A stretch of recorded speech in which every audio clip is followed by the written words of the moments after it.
नमस्कार साथियों। पिछले सप्ताह कई ऐसी महत्वपूर्ण पर्यावरणीय खबरें थी जिन पर आज हम एनवायरनमेंट दिस वीक के प्रोग्राम में चर्चा करेंगे।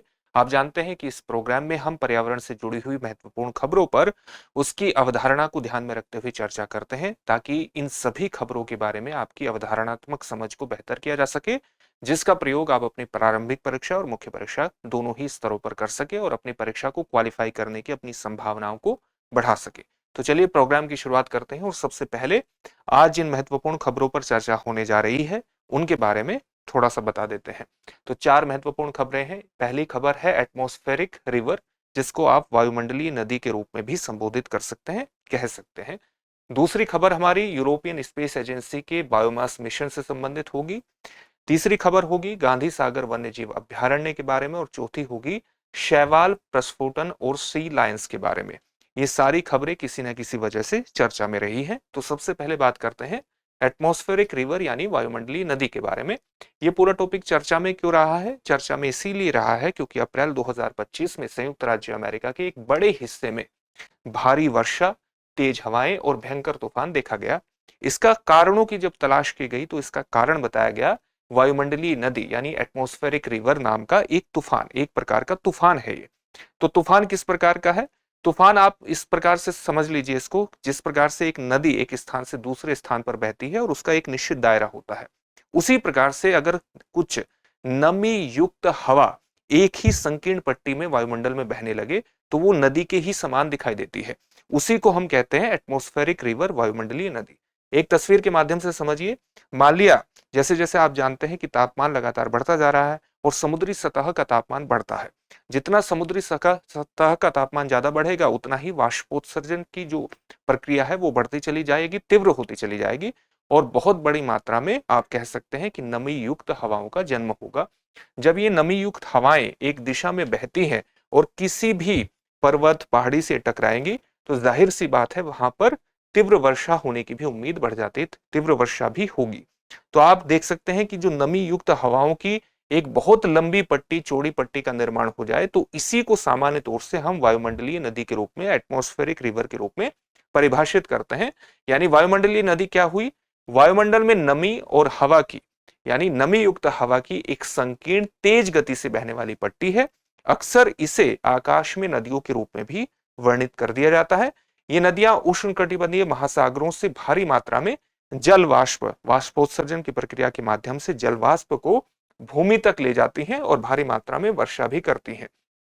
इनकी विशेषताओं के बारे में बात करें तो किस प्रकार की इनकी विशेषताएं होती हैं? जैसे इनकी चौड़ाई सामान्यतः इनकी लंबाई से कम होती है।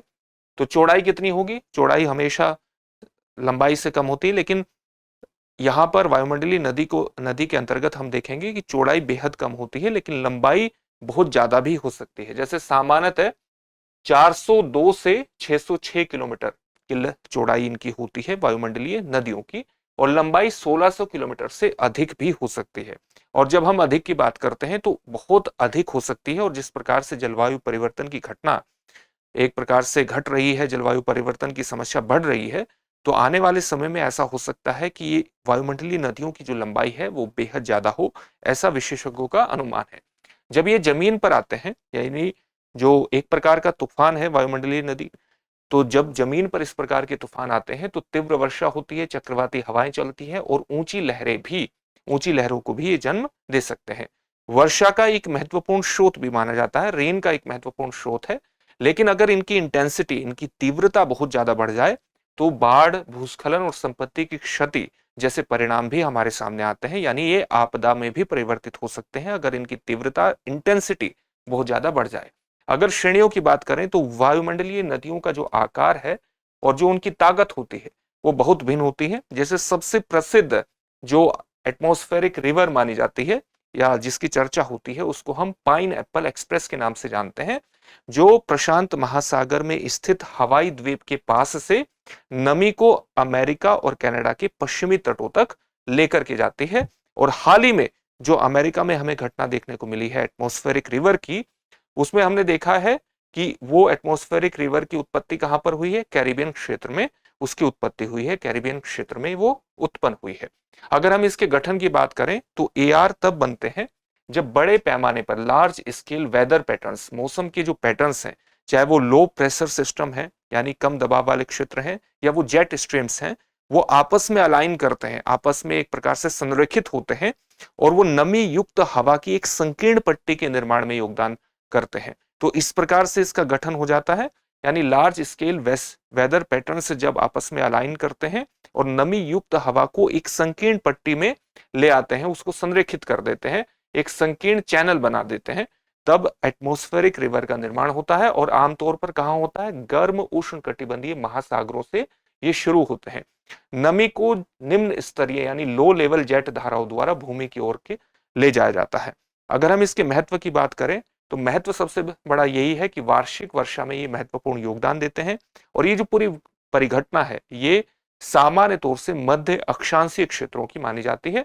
तो मध्य अक्षांशीय क्षेत्रों में वे चरम मौसम की घटनाओं को भी जन्म दे सकते हैं, यानी एक्सट्रीम वेदर इवेंट्स को भी जन्म दे सकते हैं। और एक्सट्रीम वेदर इवेंट्स कब उत्पन्न होते हैं?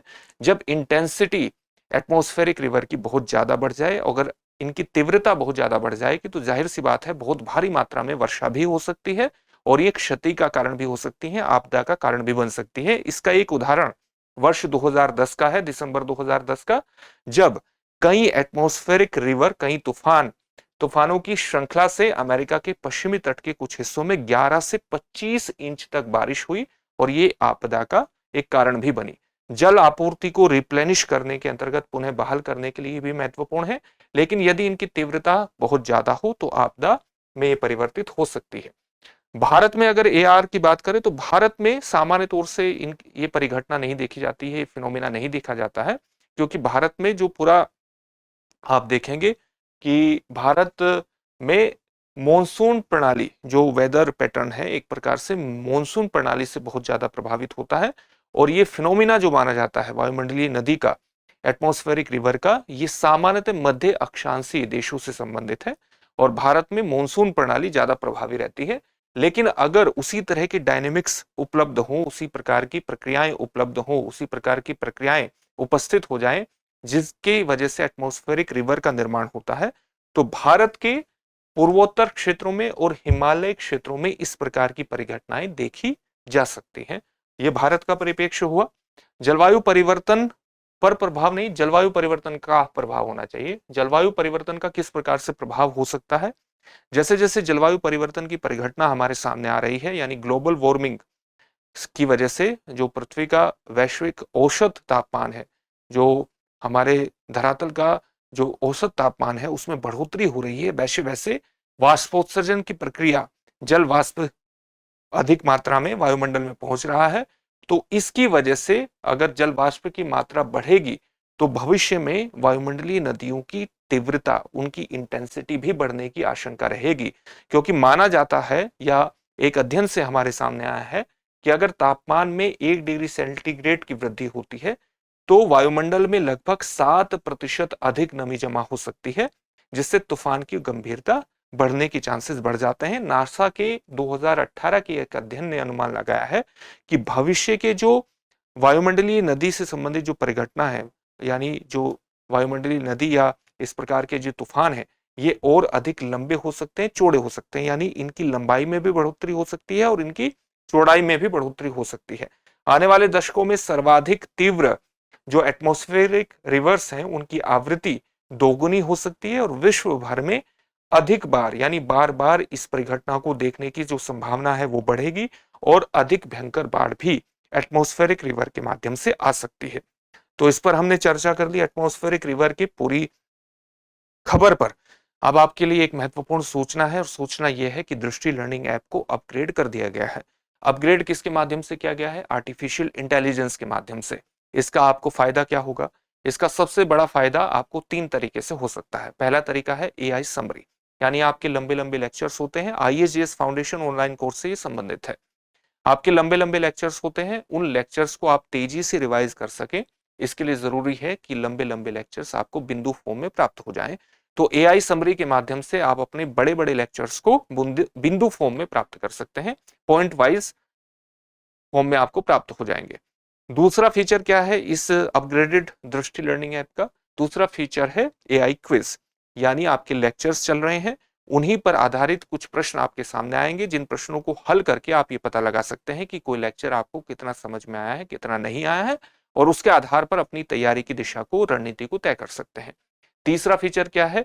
आस्क मी अ क्वेश्चन, मुझसे कोई भी प्रश्न पूछे।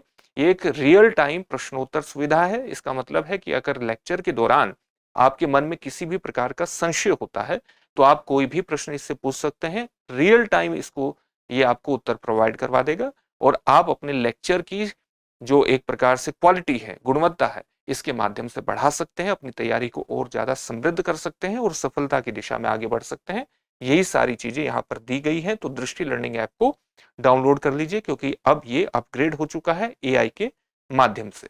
अगली जो हमारी खबर है वो किससे जुड़ी हुई है? यूरोपियन स्पेस एजेंसी के बायोमास मिशन से। ये चर्चा में क्यों है? क्योंकि यूरोपियन स्पेस एजेंसी के माध्यम से यूरोपियन स्पेस एजेंसी जल्द ही अपना एक बायोमास उपग्रह छोड़ने वाली है और जो कई तरह के लाभ प्रदान करेगा। इसके बारे में जान लेते हैं कि यूरोपियन स्पेस एजेंसी का बायोमास मिशन क्या है।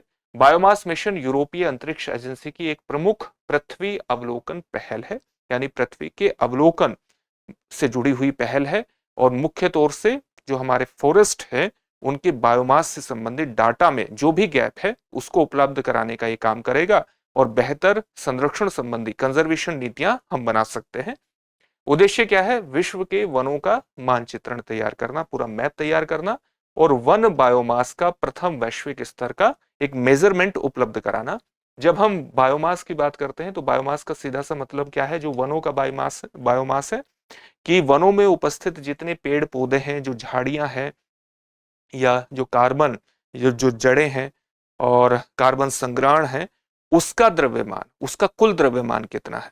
और बायोमास के आधार पर आप किसी जंगल की समृद्धता का पता भी लगा सकते हैं और उसके आधार पर अपनी रणनीति को भी तय कर सकते हैं। ये भी पता लगा सकते हैं कि कोई जंगल कार्बन सिंक के दृष्टिकोण से कितना महत्वपूर्ण है, कितना कार्बन का अवशोषण करता है।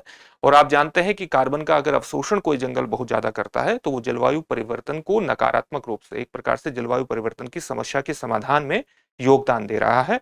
और इस दृष्टिकोण से कार्बन सिंक के पूरे कॉन्सेप्ट को अगर हम देखें तो जंगलों की विशिष्ट भूमिका जलवायु परिवर्तन को सीमित करने में स्थापित होती है। इसका लक्ष्य क्या है? बायोमास मिशन का लक्ष्य यह समझना है कि समय के साथ वन किस प्रकार से बदल रहे हैं और इसके अलावा एक महत्वपूर्ण आकलन करना है वैश्विक कार्बन चक्र में। आप ये पता लगाना है कि वैश्विक कार्बन चक्र में वनों की भूमिका कितनी है। वनों की भूमिका का एक आकलन करना भी इसका उद्देश्य है।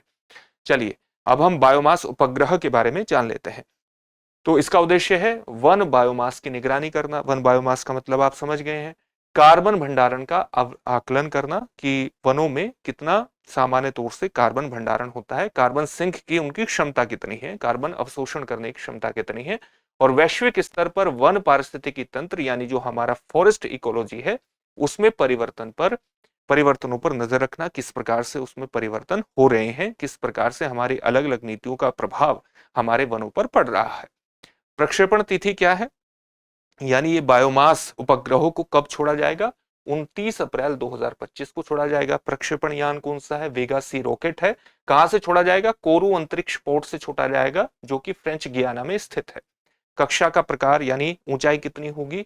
666 किलोमीटर ऊंचाई पर सूर्य समकालिक कक्षा यानी सन सिंक्रोनस जो ऑर्बिट है उसमें छोड़ा जाएगा। और सन सिंक्रोनस ऑर्बिट कौन सी है? सामान्यतः पोलर ऑर्बिट होती है। पोलर ऑर्बिट का फायदा क्या है? क्योंकि यहां पर निरंतर लगातार प्रकाश की उपस्थिति को पोलर, एक सन सिंक्रोनस करके, सन के समकालिक करके, सूर्य के समकालिक करके निरंतर प्रकाश सुनिश्चित किया जाता है इस ऑर्बिट के माध्यम से। यानी ये लगातार किसी क्षेत्र पर नजर रख सकता है और उसका अवलोकन कर सकता है। ये सन सिंक्रोनस ऑर्बिट की महत्वपूर्ण ताकत होती है, एक लाभ होता है। अगर इसमें जो प्रौद्योगिकी प्रयोग हुई है उसकी बात करें तो इसको 12 मीटर एंटीना से सुसज्जित किया गया है। P band synthetic aperture radar का उपयोग करने वाला पहला उपग्रह है। इसका मतलब क्या हुआ? एक लंबी तरंगदैर्घ्य वाला रडार है जो घने जंगलों में प्रवेश कर सकता है और छत्र से लेकर के जो कैनोपी होती है, जो ऊपरी हिस्सा होता है वनों का, तो वहां से लेकर के जमीन तक वनों की एक 3D इमेजिंग की को भी सपोर्ट करता है, 3D इमेजिंग भी उपलब्ध करवा सकता है। तो ये इसका विशिष्ट महत्व है। वनों के संपूर्ण अवलोकन को, बेहतर अवलोकन को एक नई दिशा देने में इसकी विशिष्ट भूमिका हो सकती है। वैश्विक जलवायु विज्ञान और वन निगरानी में इस मिशन के महत्व के बारे में बात करें तो वैश्विक कार्बन चक्र में वन एक महत्वपूर्ण कार्बन सिंक के रूप में भूमिका निभा रहे हैं। तो इसका अवलोकन करना कि वो किस प्रकार से कार्बन सिंक में महत्वपूर्ण भूमिका निभाते हैं। मिशन वन बायोमास अनुमानों में महत्वपूर्ण डेटा अंतराल को संबोधित करता है, क्योंकि अगर आपका डेटा ही सही नहीं है तो ये कई तरह की आपकी जानकारियों को सीमित कर सकता है। जैसे प्रकृति में कार्बन संतुलन किस प्रकार से बना हुआ है, उसमें वनों की भूमिका क्या है, अगर हम वनों की कटाई करते हैं तो उसका किस प्रकार का प्रभाव हो सकता है, अगर हमारे सामने जलवायु परिवर्तन की हम मॉडलिंग करते हैं, यानी हम वास्तविक किसी जंगल के भविष्य में परिणाम क्या हो सकते हैं, किसी वास्तविक जंगल की प्रतिकृति को एक सॉफ्टवेयर के माध्यम से डिजिटल रूप में कंप्यूटर पर प्राप्त करना चाहते हैं, कंप्यूटर मॉडलिंग के माध्यम से, तो उसके लिए हमारे पास पर्याप्त डेटा, बेहतर डेटा होना चाहिए। तो उस डेटा के गैप को ये मिशन भरने का काम करेगा। तो इसलिए इसकी एक विशिष्ट भूमिका स्थापित होती है। इससे ये सटीक पता लगाया जा सकेगा, यानी जो बायोमास उपग्रह है, कि मानवीय गतिविधियों के कारण कितना कार्बन संग्रहित हुआ है और कितना नष्ट हुआ है। यानी अगर कार्बन सिंक की, फॉरेस्ट की कार्बन सिंक की क्षमता कम हो रही तो जाहिर सी बात है कि मानवीय गतिविधियों के कारण अगर फॉरेस्ट एरिया कम हो रहा है तो उनकी कार्बन सिंक की क्षमता कमजोर हो रही है। और तो इससे यह भी पता लगाया जा सकता है कि मानवीय गतिविधियों के कारण कितना कार्बन एक प्रकार से संग्रहण की जो क्षमता है हम वनों की लगातार घटा रहे हैं। बायोमास क्या होता है इसको जान लेते हैं। वैसे हमने ये डिस्कस कर लिया है। बायोमास किसी दिए गए क्षेत्र में रहने वाले जीवों के कुल द्रव्यमान को संबोधित करता है। सामान्य तौर से इसको शुष्क भार के रूप में भी व्यक्त किया जाता है। अगर हम जंगलों के बायोमास की बात करें तो उसका सीधा सा मतलब है कि पेड़, झाड़ियों, जड़ें और कार्बनिक पदार्थ उसमें शामिल किए जाते हैं। इनके टोटल द्रव्यमान को देखा जाता है। स्थलीय और भूमिगत बायोमास के बीच अंतर करें तो स्थलीय बायोमास के अंतर्गत जमीन के ऊपर का जो वानस्पतिक पदार्थ होते हैं, जैसे पेड़ के तने, शाखाएं और पत्तियां, उनको शामिल किया जाता है। और अगर हम अंडरग्राउंड बायोमास, भूमिगत बायोमास की बात करें तो इसमें भूमिगत पदार्थ शामिल होते हैं, चाहे वो जड़ें हों, चाहे वो मृदा से संबंधित कार्बनिक पदार्थ हों। सर्वाधिक बायोमास वाले देश कौन कौन से माने जाते हैं? विशाल उष्णकटिबंधीय वनों वाले देश हैं ये। ब्राजील, कांगो लोकतांत्रिक गणराज्य यानी डेमोक्रेटिक रिपब्लिक ऑफ कांगो और इंडोनेशिया सबसे बड़े वन बायोमास भंडार माने जाते हैं देशों के स्तर पर। तो ये सामान्य बात हुई और हमने भारत के भी इसके कुछ आंकड़ों को देख लिया है। इसमें यहां पर एक बात बतानी विशेष रूप से महत्वपूर्ण है कि अगर भारत में सबसे ज्यादा राज्य वन बायोमास वाला राज्य कौन से होंगे? जहां पर सबसे ज्यादा वन है। जैसे सबसे ज्यादा वन एरिया भारत में कहाँ है? मध्य प्रदेश में है। तो वन बायोमास किसका सबसे ज्यादा होगा? मध्य प्रदेश का होगा। तो इस हिसाब से भी आप इस टॉपिक को समझ सकते हैं। अगला टॉपिक हमारा किससे जुड़ा हुआ है? गांधी सागर वन्य जीव अभ्यारण्य में चीतों से जुड़ा हुआ है, क्योंकि हाल ही में एक महत्वपूर्ण निर्णय लिया गया है। निर्णय किसने लिया है? चीता प्रोजेक्ट संचालन समिति यानी चीता प्रोजेक्ट जो स्टीयरिंग कमेटी है उसने कहा है कि कोनो राष्ट्रीय उद्यान से कुछ चीतों को गांधी सागर वन्य जीव अभ्यारण्य में स्थानांतरित किया जाएगा। हालांकि गांधी सागर में पर्याप्त शिकार की उपलब्धता, यानी वहां पर प्रे की संख्या कितनी है और वहां तेंदुओं की मौजूदगी के कारण यह अपने आप में एक चिंता का विषय बना हुआ है कि वहां पर चीतों के लिए पर्याप्त मात्रा में शिकार मिलेंगे या नहीं मिलेंगे, और वहां पर क्योंकि तेंदुओं की भी उपस्थिति है तो उसके साथ किस प्रकार से तालमेल चीता स्थापित करते हैं ये देखने वाली बात होगी। प्रारंभिक योजना के तहत 4 से 5 चीतों को एक घेराबंदी, एक बाड़े वाले क्षेत्र में छोड़ा जाएगा। कहां पर छोड़ा जाएगा? गांधी सागर वन्य जीव अभ्यारण्य में। और गांधी सागर वन्य जीव अभ्यारण्य कहां पड़ता है? मध्य प्रदेश में ही पड़ता है। मध्य प्रदेश के जो 2 जिले हैं सामान्य तौर से मंदसौर और नीमच, वहां पर गांधी सागर वन्य जीव अभ्यारण्य पड़ता है। दोनों ही जिलों की सीमा राजस्थान से मिलती है। चलिए, चीता प्रोजेक्ट संचालन समिति के बारे में सामान्य तथ्यों को जान लेते हैं। ये समिति राष्ट्रीय बाघ संरक्षण प्राधिकरण द्वारा मई 2023 में गठित की गई थी। इसका कार्य है प्रोजेक्ट चीता की समीक्षा करना, उसकी निगरानी करना और राज्यों को सलाह और दिशा निर्देश प्रदान करना। राष्ट्रीय बाघ संरक्षण प्राधिकरण का उल्लेख यहाँ पर आया है, तो ये क्या है? ये भारत सरकार की एक संस्था है जिसका गठन वन्य जीव संरक्षण अधिनियम 1972 के अंतर्गत वर्ष 2005 में किया गया था। वर्ष 2005 में राष्ट्रीय बाघ संरक्षण प्राधिकरण का गठन किया गया था। ये बाघों और अन्य बड़े मांसाहारी जीवों के संरक्षण के लिए मुख्य रूप से जिम्मेदार संस्था है। प्रोजेक्ट चीता के तहत चीता स्टीयरिंग कमेटी यानी चीता प्रोजेक्ट संचालन समिति का गठन किया गया था। किसके द्वारा किया गया था? राष्ट्रीय बाघ संरक्षण प्राधिकरण के द्वारा किया गया था। मई 2023 में यह भी जानकारी हमने हासिल करी। देश के वन्य जीव संरक्षण कार्यक्रमों की निगरानी करना और नीति निर्माण में सहायता प्रदान करना राष्ट्रीय बाघ संरक्षण प्राधिकरण का मुख्य काम है। और इसमें विशेष तौर से आप ध्यान में रखिएगा, जहां पर हम वन्य जीव संरक्षण कार्यक्रमों की निगरानी करना और नीति निर्माण में सहायता की बात कर रहे हैं, तो ये किससे जुड़ा हुआ है? ये बाघों से मुख्यतः जुड़ा हुआ है। गांधी सागर वन्य जीव अभयारण्य की अगर हम बात करें, कहां पर स्थित है? अभी हमने बताया मध्य प्रदेश में। मध्य प्रदेश के ऐसे 2 जिलों में स्थित है जिनकी सीमा राजस्थान से लगती है। कोनों से दूरी कितनी है? लगभग 300 किलोमीटर की दूरी है। अगर यहाँ के पारिस्थितिकी तंत्र की बात करें, यहाँ पर हम देखें कि किस प्रकार की वनस्पति है, तो यहाँ पर शुष्क पर्णपाती जंगल मिलते हैं।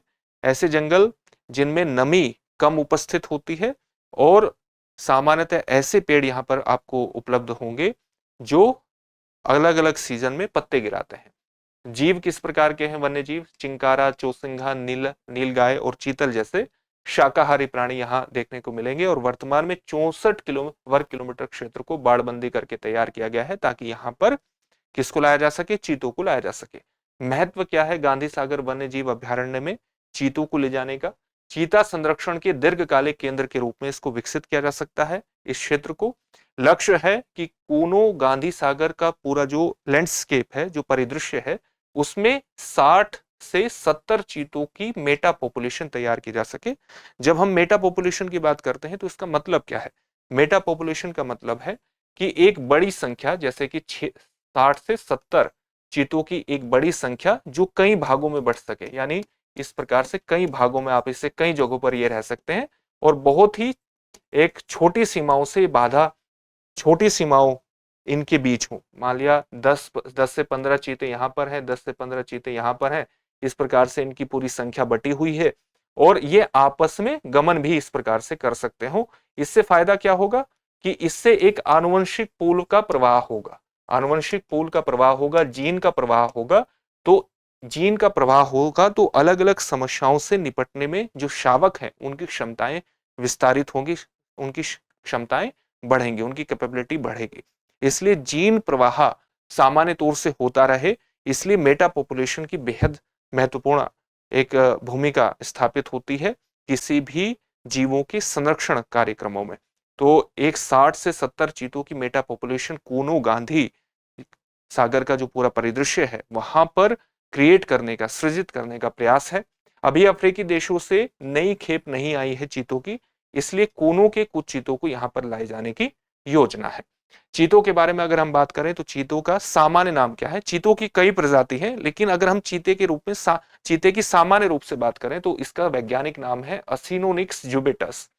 दुनिया का सबसे तेज दौड़ने वाला जानवर, स्तनधारी जानवर माना जाता है ये, और सामान्य तौर से कई बार ये 100 किलोमीटर प्रति घंटा की गति भी पकड़ लेता है। भारत में चीते 1952 में विलुप्त हो गए थे, विलुप्त घोषित कर दिए गए थे 1952 में। इसलिए वर्ष 2022 में प्रोजेक्ट चीता की शुरुआत की गई ताकि भारत में चीतों को पुनः लाया जा सके। और पहले चरण में 8 चीते नामीबिया से लाए गए और 12 चीते दक्षिण अफ्रीका से लाए गए। और पुनर्स्थापना का जो केंद्र बना, स्थल बना, वो कौन बना? कूनो राष्ट्रीय उद्यान, जो कि मध्य प्रदेश में स्थित है। अब तक यहाँ पर लेटेस्ट जानकारी के अनुसार 8 वयस्क और 5 शावकों की मृत्यु हो चुकी है। इसमें थोड़ा परिवर्तन भी हो सकता है, इसको एक वेरीफाई करने की आवश्यकता है इस जानकारी को। अगली हमारी खबर जुड़ी हुई है शैवाल प्रस्फोटन, एल्गे प्रस्फोटन और सी लायंस से। तो इस खबर के बारे में भी जान लेते हैं, चर्चा में क्यों है। कैलिफोर्निया के तट पर टॉक्सिक शैवाल प्रस्फोटन के कारण समुद्री शेर यानी शी लायंस अप्रत्याशित रूप से आक्रामक हो गए हैं। कई मामलों में बीच पर घूम रहे लोगों और सर्फर्स पर इन्होंने हमले किए हैं, सी लायंस ने, क्योंकि ऐसा माना जा रहा है कि शैवाल प्रस्फोटन की घटना से एक टॉक्सिक का श्रावण हुआ जो कि इनके दिमाग को, सी लायंस के दिमाग को प्रभावित कर सकता है और इसकी वजह से ये ज्यादा से ज्यादा आक्रामक हुए और इन्होंने कई लोगों और सर्फर्स पर हमले किए। विशेषज्ञों का मानना है कि ये जानवर जानबूझकर हमला नहीं कर रहे हैं, बल्कि ये व्यवहार न्यूरोटॉक्सिन के प्रभाव के कारण है जो उनके मस्तिष्क को क्षति पहुंचा रहा है। तो इस खबर पर विस्तार से बात कर लेते हैं, समुद्री न्यूरोटॉक्सिन के बारे में बात करते हैं। जिस न्यूरोटॉक्सिन की बात हो रही है जिससे सी लायंस प्रभावित हो रहे हैं, उसका नाम है डोमोइक एसिड। तो डोमोइक एसिड नाम का ये न्यूरोटॉक्सिन है जो कि प्रमुख वजह है इस प्रकार के सी लायंस के आक्रामक व्यवहार का। तो ये किस प्रकार का, ये किससे श्रावित होता है? शूडोनिचिया नाम के एक डायटम, एक प्रकार के शैवाल से श्रावित होता है। किस नाम के शैवाल से श्रावित होता है? शूडोनिचिया नाम के एक शैवाल से, एक प्रकार के शैवाल से ये श्रावित होता है। क्या? डोमोइक एसिड, जो कि एक न्यूरोटॉक्सिन है। न्यूरोटॉक्सिन समुद्री खाद्य श्रृंखला में प्रवेश करता है। सी लायंस और अन्य जानवरों में तनाव यानी स्ट्रेस, मांसपेशियों में ऐंठन, मस्तिष्क क्षति और आक्रामक व्यवहार का कारण बनता है। मनुष्यों के लिए भी खतरनाक है। अगर दूषित समुद्री भोजन के माध्यम से मनुष्यों के शरीर में प्रवेश कर जाए तो उनके लिए भी बेहद घातक हो सकता है। शैवाल प्रस्फुटन का क्या मतलब होता है? शैवाल प्रस्फुटन तब होता है जब समुद्री जल में अचानक पोषक तत्वों की अधिकता हो जाती है, पोषक तत्व बहुत ज्यादा, न्यूट्रिएंट्स बहुत ज्यादा बढ़ जाते हैं, तो वो शैवालों की तीव्र वृद्धि का कारण बनते हैं। अपवेलिंग की प्रक्रिया, अपवेलिंग के माध्यम से क्या होता है? गहरे जल के पोषक तत्वों से भरपूर पानी का ऊपर आना ही एक प्रकार से अपवेलिंग कहलाता है। तो अपवेलिंग का मतलब है कि ऐसा जो गहरा जल है वो पोषक तत्वों से भरपूर है और अगर उसकी अपवेलिंग हो गई, वो पानी अगर ऊपर आ गया, तो इससे क्या है कि जो एक प्रकार से जहां पर शैवालों की बहुत ज्यादा शैवाल हैं और उनके द्वारा एक न्यूरोटॉक्सिन श्रावित होता है, तो वो पानी की ऊपरी सतह पर आ जाएगा और यही इसका प्रमुख कारण माना जा रहा है, इस न्यूरोटॉक्सिन, इस पूरी स्थिति का। जलवायु परिवर्तन के कारण जो चलने वाली तेज हवाएं हैं वो अपवेलिंग को बढ़ा रही हैं, ऐसा माना जा रहा है और इसी के कारण इस प्रकार की घटनाएं हमारे सामने आई है। जो प्रदूषित अपशिष्ट है, प्रदूषण के कारण अलग अलग जो अपशिष्ट पानी के स्रोतों में जाता है, समुद्र में जाता है, जंगल की आग के बाद का जो रन ऑफ वाटर है, वो समुद्र में जाता है, वो समुद्री पारिस्थितिकी तंत्र को बहुत बड़े स्तर पर प्रभावित कर रहा है और शैवाल को बढ़ाने में, उनकी तीव्र वृद्धि में सहायक होता है। लगातार चौथे वर्ष दक्षिणी कैलिफोर्निया में टॉक्सिक शैवाल प्रस्फोटन देखा गया है, जो दिखाता है कि किस प्रकार अपवेलिंग की घटना से इस प्रकार की स्थिति हमारे सामने आ रही है और अपवेलिंग को जन्म दे रहा है जलवायु परिवर्तन जैसी घटनाएं। सी लायंस के बारे में जान लेते हैं। सी लायंस, सील्स और वॉलरस मिलकर के एक समूह बनाते हैं जिसको हम पिनीपेड्स के नाम से जानते हैं, यानी फिन पैर वाले समुद्री स्तनधारी। ये प्राणी समुद्र में रहते हैं लेकिन प्रजनन करने के लिए, आराम करने के लिए और शिशु जन्म के लिए कहां पर आते हैं? किनारों पर आते हैं। एक वयस्क नर सी लायन का वजन 300 किलोग्राम तक हो सकता है और अब यह देखा जा रहा है कि न्यूरोटॉक्सिन के कारण आमतौर पर शांत रहने वाले प्राणी अत्यधिक आक्रामक व्यवहार दिखा रहे हैं। अगर हम इनके वास स्थल के बारे में बात करें तो प्राकृतिक आवास मुख्य रूप से प्रशांत महासागर के जल, विशेषकर कैलिफोर्निया के तट, अमेरिका और दक्षिण अमेरिका है। अगर इनकी प्रजातियों की स्थिति की बात करें तो ज्यादातर प्रोटेक्टेड ही प्रजातियां हैं, यानी अधिकांश सी लायंस प्रजातियां संरक्षित हैं। हालांकि प्रदूषण, जलवायु परिवर्तन और मछली पकड़ने की गतिविधियां इनकी संख्या पर नकारात्मक प्रभाव भविष्य में डाल सकती हैं। तो ये इनकी संरक्षण स्थिति के बारे में बात कर ली। इस टॉपिक पर बात हुई। अब सभी टॉपिक से संबंधित एक एक प्रश्न होगा जिसका उत्तर आपको कमेंट बॉक्स में कमेंट करके देना होगा। पहला प्रश्न है, वायुमंडलीय नदी, एटमॉस्फेरिक रिवर क्या होती है? ऑप्शन है ए ऑप्शन, पृथ्वी के भीतर बहने वाली नदी, आकाश में बहने वाली नमी और हवा का संकरा तेज बहाव। ऑप्शन सी है एक प्रकार की भूगर्भीय दरार। ऑप्शन डी है वायुमंडल में बहने वाला चक्रवात।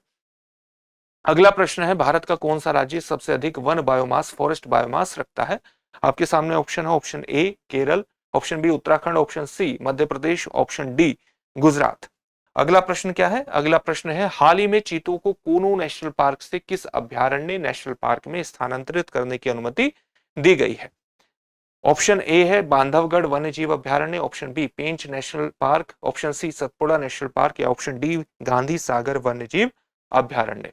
अगला प्रश्न है, नीचे दिए गए कारकों में से कौन सा कारक एल्गल ब्लूम यानी शैवाल प्रस्फुटन को बढ़ावा देता है।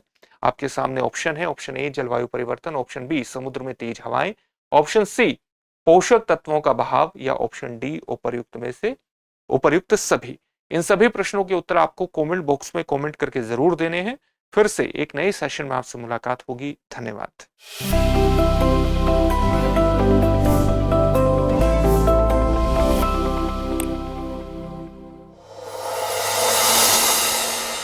डियर व्यूअर्स, अपने एग्जाम की तैयारी को और बेहतर करने के लिए हमारे चैनल को लाइक, शेयर और सब्सक्राइब करना न भूलें।